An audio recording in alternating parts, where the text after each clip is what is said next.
نحمده ونصلي على رسوله الكريم أما بعد فأعوذ بالله من الشيطان الرجيم بسم الله الرحمن الرحيم فقد نصره الله إذ أخرجه الذين كفروا ثاني اثنين إذ هما في الغار صدق الله العظيم. یہ پروانے حشر میں باغے ہرا کے فدائے نبی اور مقرب خدا کے نمونے ہیں یہ سیرت انبیاء کے یہ پھیرے وفا کے قدر حیا کے محترم اساتذہ کرام اور میرے ساتھیوں، آج مجلس گلشن محمدی کے پھول کی خوشبو بکھیرنے چلا ہوں. وہ ایسی ہستی جس کا تعارف عرش والے نے دانیت نہیں ہما بالغار کہہ کے کروایا، اور جب میں نے اس ہستی کی شان کا منظر میں مطالعہ کیا تو ایک سوال ذہن پر ابھرا کہ ہجرت کے موقع پر آپ صلی اللہ علیہ وسلم نے اپنی رفاقت کے لیے ابو بکر کو کیوں منتخب فرمایا،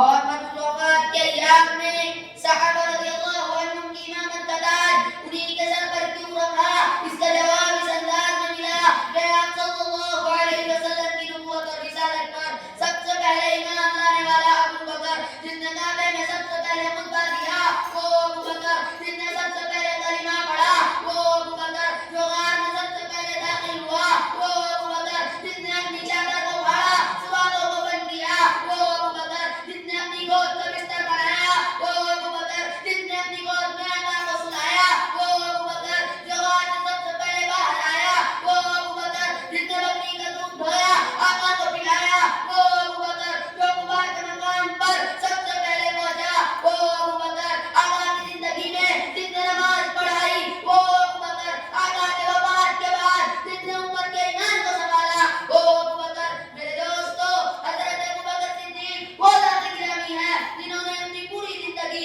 رسول اللہ کے قدموں میں گزار دی. اسلام کی اشاعت کے لیے تن من دھن کی بازی لگا دی. حضور صلی اللہ علیہ وسلم کے ساتھ ہمیشہ آپ کے سائے کی طرح رہتے تھے، ہر موقع پر آپ کی مدد کرتے تھے. حضرت ابو بکر صدیق کی شان اندر خود روح تعجب بیان کرتی ہے.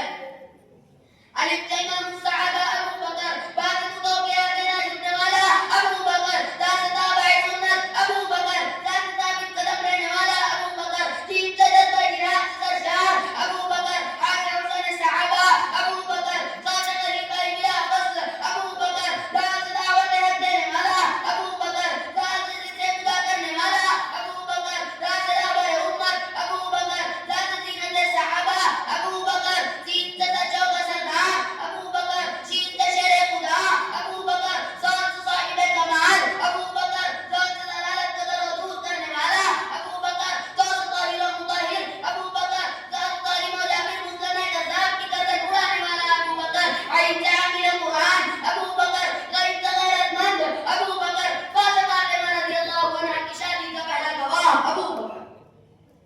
تاخت قاری قرآن ابو بکر، تاخت کنو مع الصادقین ابو بکر، لاکھ لا الہ الا اللہ کی صدا بلند کرنے والا ابو بکر، میم سے مصلی رسول کا امام ابو بکر، نون سے نبوت کو کندھوں پر اٹھانے والا ابو بکر، واؤ سے ولیوں کا سردار ابو بکر، حاصل ہدایت یافتہ ابو بکر، یا سیارے گاہ ابو بکر. پھر میں نے کیوں نہ کہوں، قاضی مطیع اللہ نے کہا تھا وہ پہلا مددگار، پہلا صحابی، نبی نے جسے ہر قدم پر دعا دی، وہ افضل بشر بعد از انبیاء ہے، وہ جانے صداقت، وہ جانے وفا ہے، فرشتے اسی کی اداؤں پہ عاشق، اسی کی نماز اور دعاؤں پہ عاشق، وہ نبیوں سے کمتر، اماموں سے اعلیٰ، محمد سے ہر دم وفا کرنے والا، بشر کی شرافت کا معیار پہلا، صداقت کا اونچا وہ مینار ڈالا، وہ چلتا ہوا ایک باب حرم تھا، وہ سارا کا سارا تھا قرآن جیسا، خدا کے تہے کے تو فرمان جیسا، خدا جس پر راضی ہوا وہ خدا پر، تہے قدس آمین جس کی دعا پر، جھکاتا تھا نظر عمر جس کے آگے، کھڑا ہو کے شام و سعد جس کے آگے، وہ کتنا بڑا ہے خدا جانتا ہے، وہ کیسے بنا ہے خدا جانتا ہے. آخر میں دعا ہے کہ اللہ تعالیٰ تمام کو صدیق اکبر حضرت ابو بکر صدیق کی سچی پکی محبت عطا فرمائے اور تمام صحابہ کرام کے نقش قدم پر چلنے کی توفیق عطا فرمائے. توفیق اللہ.